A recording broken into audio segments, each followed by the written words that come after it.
I'm joined in the studio by British investigative journalist Tony Gosling. Tony, welcome. And we're also going to be speaking to Chris Bambury, who's a political analyst, and he's in our London studio. Chris, welcome to you as well. I'll start with you, Tony, because it has just come through this. The meeting's obviously been taking place over the last couple of hours. We've only got the confirmation. A lot of people will say this is a major breakthrough after all the loss of life that we've seen in the months of violence. But this is the key thing. Do you think that this truce will last? Well, everyone wants a ceasefire, don't they? Of course, they will also want that to be having that kind of news coming out from the NATO conference in Newport as well. But we've seen in the past ceasefires that haven't held in Ukraine. And also, as Paul was pointing out there, it's also used sometimes as an excuse just to move troops around. And we've seen that before from the Kiev forces. So, you know, we need to keep a real close eye on this to make sure that they actually do stick to what they're saying they're going to do, because in the past they've been used as an excuse, as I said. OK, let's cross now to Chris Bambury in London. Just to point out at this point that we do believe there is a ceasefire, although we are awaiting official confirmation of this from other sources. So at this point, we kind of hope that it's a ceasefire, and let's take it at that. Chris, Kiev and anti-government forces, as we all know, they've been at war for months. What do you think finally drove the sides to at least discuss what we hope and believe is now a ceasefire? Quite simply because the Ukrainians were losing and they were being driven back and they have no option but to go to a ceasefire. And I think what my worry about this is not that the ceasefire is happening, that's good, and I think it can hold if Russia is involved in this, but I think it is linked to the NATO summit and the creation of the Spearhead force, because really I think there's an acceptance that NATO, America were not in a position to intervene into this situation in Ukraine. And the creation of this rapid reaction force might give them the capability to do so in the future. So I'm quite nervous that really the Ukrainians understood they were on the losing side. They realised that NATO and the Americans could not back them up, and therefore they had no option but to go for this ceasefire. But down the road, if NATO push on with NATO expansion, further expansion into Eastern Europe and building up this sort of force, the Ukrainians might feel emboldened to try again in this matter. So I think the NATO factor is a destabilising factor here. Perhaps you've kind of said exactly what I was about to ask you, because I just want to talk about international tensions. Do you think that the truce deal will, in fact, help to ease those? It sounds as though probably not. I am quite nervous about international tensions in general, because there seems to be no let-up in the NATO expansion. We know when the Soviet Union came to an end, Gorbachev was promised this would not happen. They reneged on this promise. And now we're seeing further instance of this, with Ukraine asking to join NATO. So I am very nervous about this rapid reaction force, because it seems to be very much directed really at either Russia or China further down the road. It's about a conventional war. Britain is building 2 giant aircraft carriers at precisely this sort of operation. And it can only embolden the Ukrainians, who are beaten. They're on the floor now.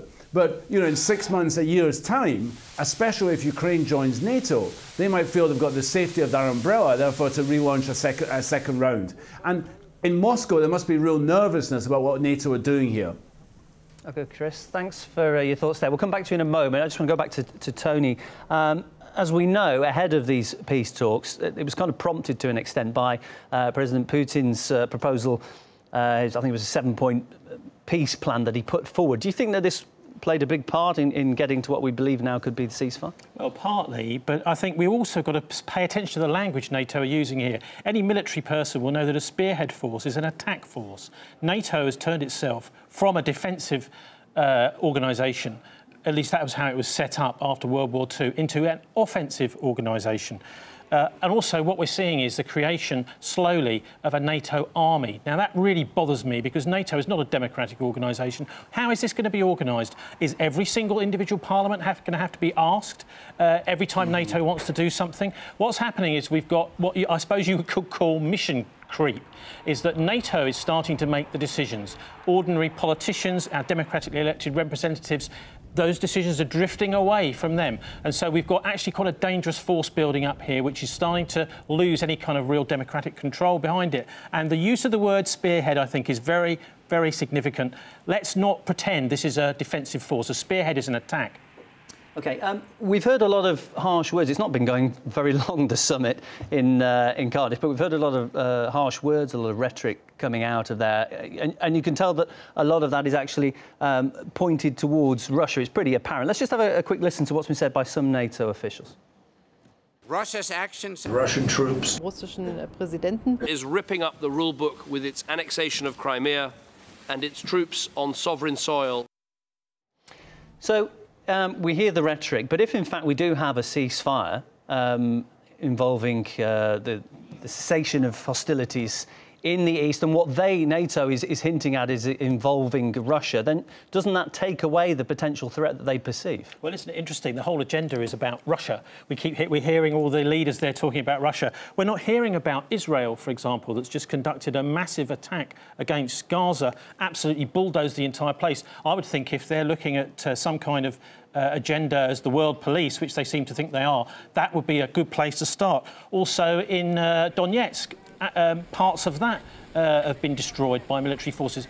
One of the things we keep hearing, well, at least in the recent past, is X, Y, and Z, Gaddafi, whoever it is, Assad, is bombing their own people. We haven't heard that about Israel, have we? So there's complete double standards, and I really would point to the Western press in failing to call to account our leaders.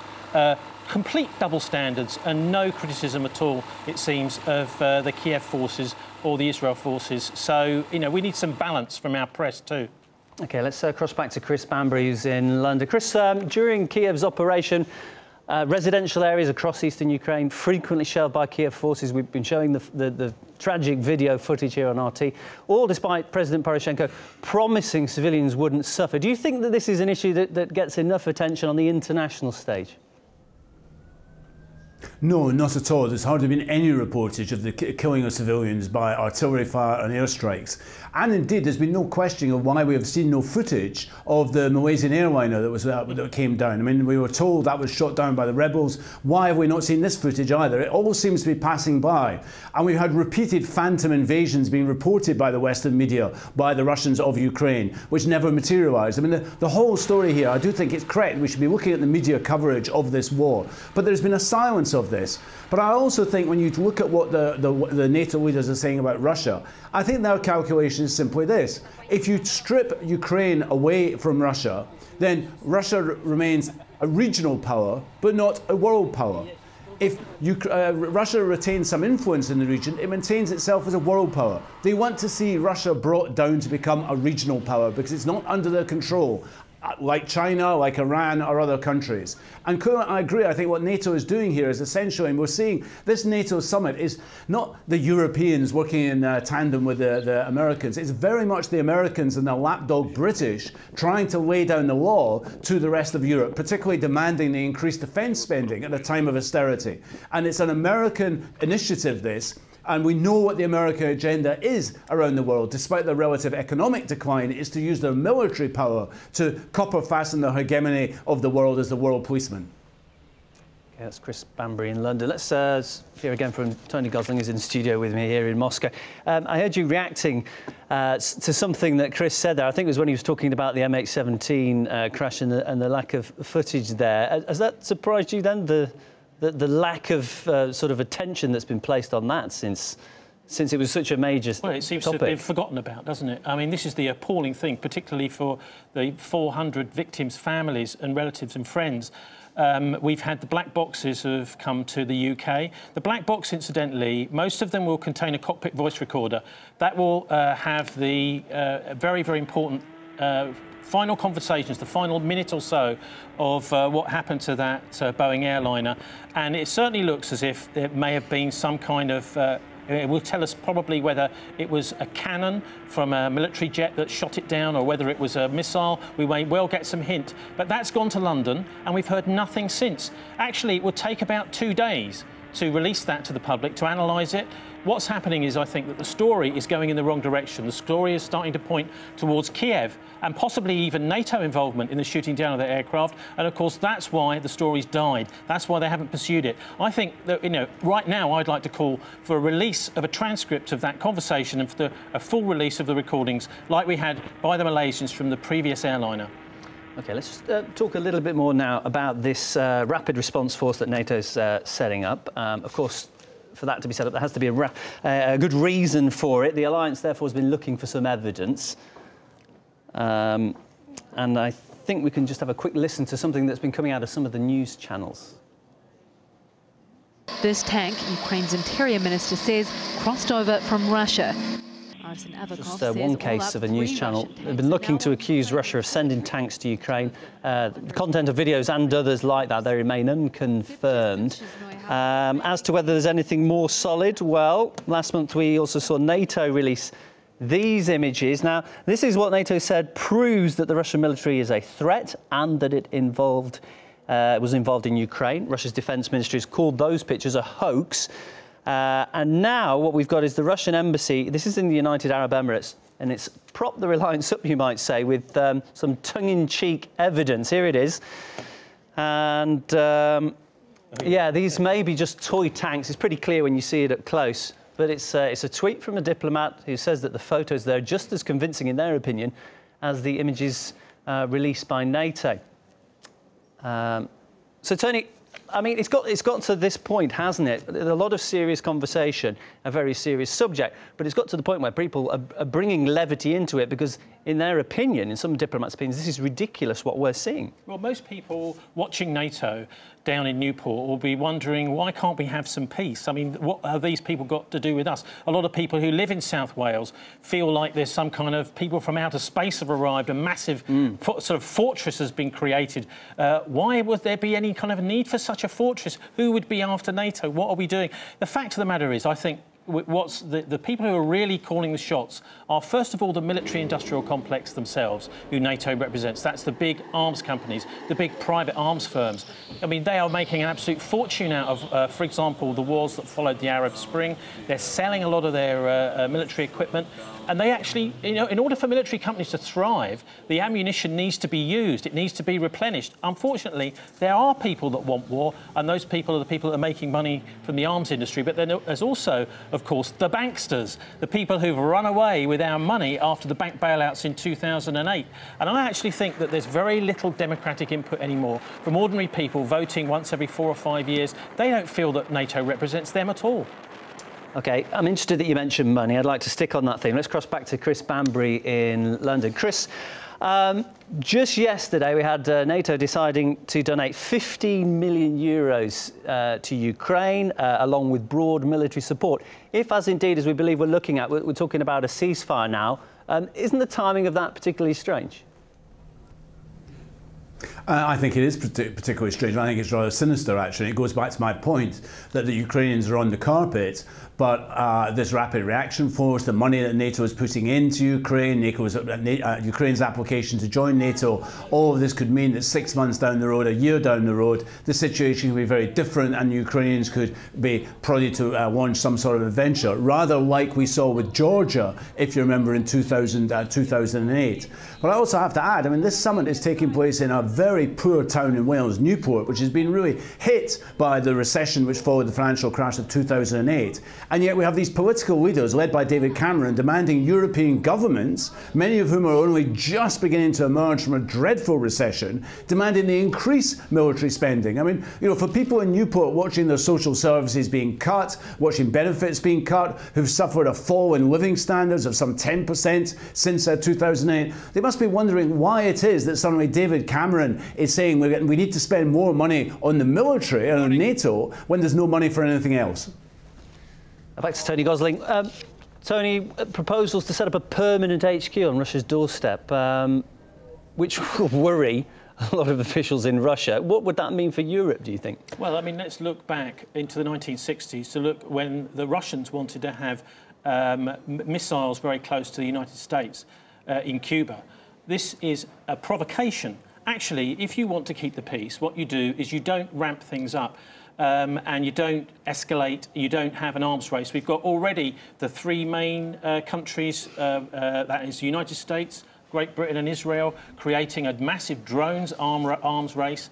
They are making all the running here. And I think most people certainly people in South Wales, ordinary people who are trying to get themselves decent wages, decent pay and a job, can see what's happening is the national resources are being diverted all in the wrong direction. They're being diverted away from home. And, of course, this is very convenient for beleaguered democratic governments. What's happened, for example, in London is we've had a child abuse scandal that's been completely kicked into the long grass. A very important inquiry, historical inquiry set up by the Home Secretary, now has no leader, no chief. No one is actually running that inquiry. It was set up a month and a half ago and it's now been forgotten about. Everyone's thinking about abroad. This is about directing the attention of the public and the politicians domestically in Britain and elsewhere in Europe and the United States away from problems at home. OK, back to Chris Banbury in London. Chris, this task force, I mean, it sounds like it's been signed off on. I don't know how long you would expect this to come to fruition, to actually be physically there and able to put into action. But once it is, how would you expect Moscow to respond to this?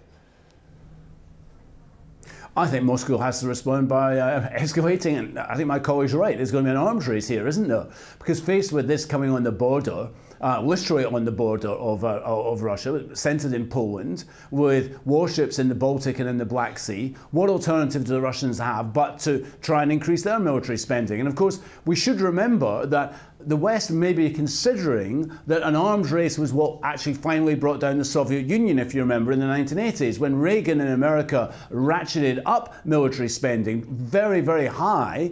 They knew that really the Soviet Union was going to find it difficult to compete, and eventually, of course, it effectively bankrupted the Soviet Union and meant Gorbachev came looking for a deal. Maybe behind here is the idea that if they ratchet up military spending, if they increase the military pressure on Russia, then Russia is not able to sustain that the cost which could be entailed in trying to match this, and they're looking for a repeat of this. But all in all, I think it's a very serious situation which engenders the world, and of course, we shouldn't forget that as David Cameron in London is demanding more military spending, is spearheading the Spearhead force, Britain is about to launch military strikes alongside the Americans in Iraq. I mean, it is really a very dangerous situation.